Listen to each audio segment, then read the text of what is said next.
ఎన్ని వేసుకున్నాం కదా మసాలాలన్నీ మనము బాగా కలిసే వరకు అన్నీ బాగా మంచిగా కలుపుకోవాలి.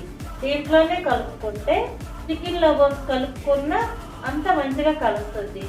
అన్ని చికెన్లోనే వేసుకున్నాం అనుకో మంచిగా ముక్కకి పట్టదు. ఇలాగా అంతా మనం అన్ని కలిసేటట్టు ఈ వేడి ఆయిల్లోనే కలిపేసుకోవాలి.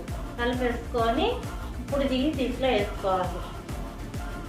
మసాలాలన్నీ దీంట్లో కలిపేసుకున్నాము. ఇప్పుడు అన్ని కరెక్ట్గా సరిపోయి ఉంటాయి.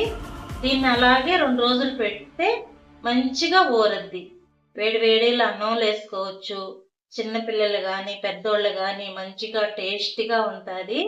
చాలా రుచిగా దేంట్లైనా టిఫిన్లైనా సరే వేడి వేడి అన్నంలైనా సరే ఆ ముక్క తింటా ఆ గ్రేవీతో చాలా మంచిగా అన్నం తినొచ్చు. Fresh chicken quality masala pure ఆయిల్తో మన అమ్మ చేయడం లాగా హైడ్రోనిక్గా ప్రిపేర్ చేస్తాం. మన ఫ్యామిలీ కోసం ఇలా బెస్ట్ క్వాలిటీ సెలెక్ట్ చేస్తున్నాము. అలానే మీకు కూడా బెస్ట్ టేస్ట్ మాత్రమే ఇస్తాం. వీడియో మీకు నచ్చినట్లయితే లైక్, షేర్ అండ్ ఫాలో చేయండి. Thank you.